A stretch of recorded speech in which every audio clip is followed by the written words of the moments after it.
I'm having a quiet night at home tonight, and I was just reflecting on my day.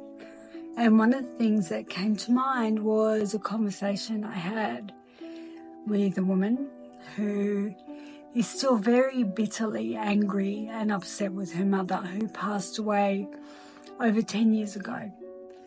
And we got to talking, and I asked her, why are you so upset? And she said, well, Mum died in hospital, and she knew that she was quite sick, and she didn't actually tell us about the severity of her illness, and we never really got to say goodbye. And I just feel it was so selfish of her, it wasn't all about her. How could she do that to us?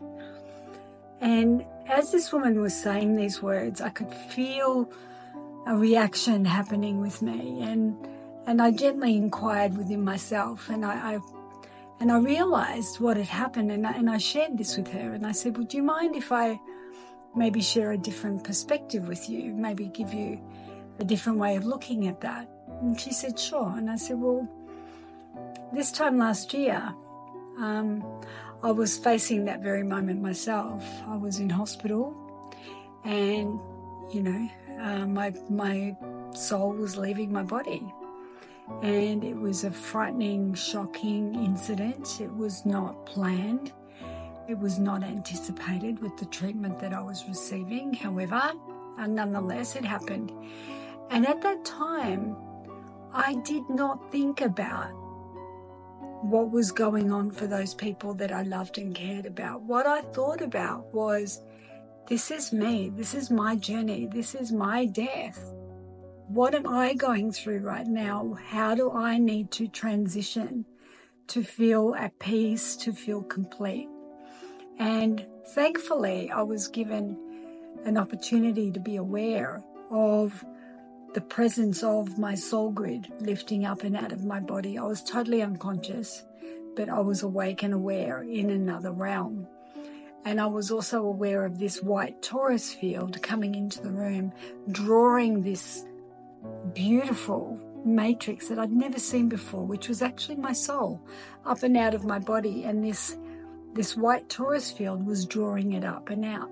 And that's when I realized, oh, wait, am I actually dying? And in that space, I was able to say, hang on, I need to say goodbye.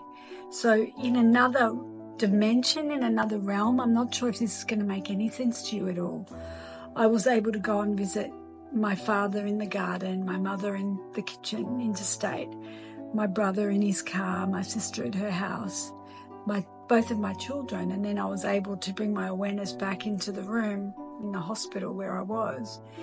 And I spoke to this space that I was hovering in and said, okay, I'm ready now.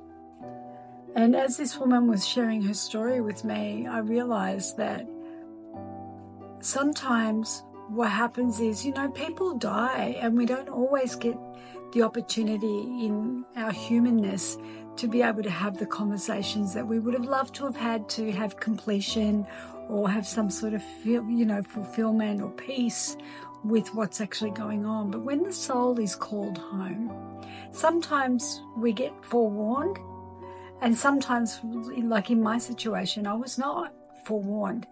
And in that moment, I was not considering getting my family members in the room or communicating with them and letting them know that I was about to die. My soul was calling me home, and I could not bear the pain of saying goodbye to my parents. I could not bear to say goodbye to my children. I did end up having the opportunity to call my son when I regained consciousness and asked him to come immediately to the hospital, because I knew there wasn't long. And we did hold each other, and I did get to say goodbye to him. And it was literally like pulling my heart out of my body. The pain of that was excruciating. And even recalling that now, I feel very tender. And I did that because Harrison was in the same state with me. He was within driving distance from me. But my daughter was, some distance away. And I knew that she couldn't get there in time to be able to say goodbye to her. And it was, late night as well.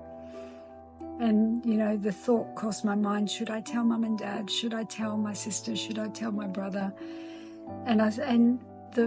What I realized was it was like, actually, no, I don't want to put them through that. It's going to create a lot of suffering for them to know that I'll be going through these next few hours by myself and leaving without them beside me.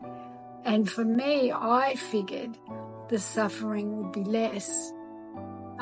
Definitely for me, to not actually have to bear witness to their suffering, for me to say goodbye to them and for them to say goodbye to me.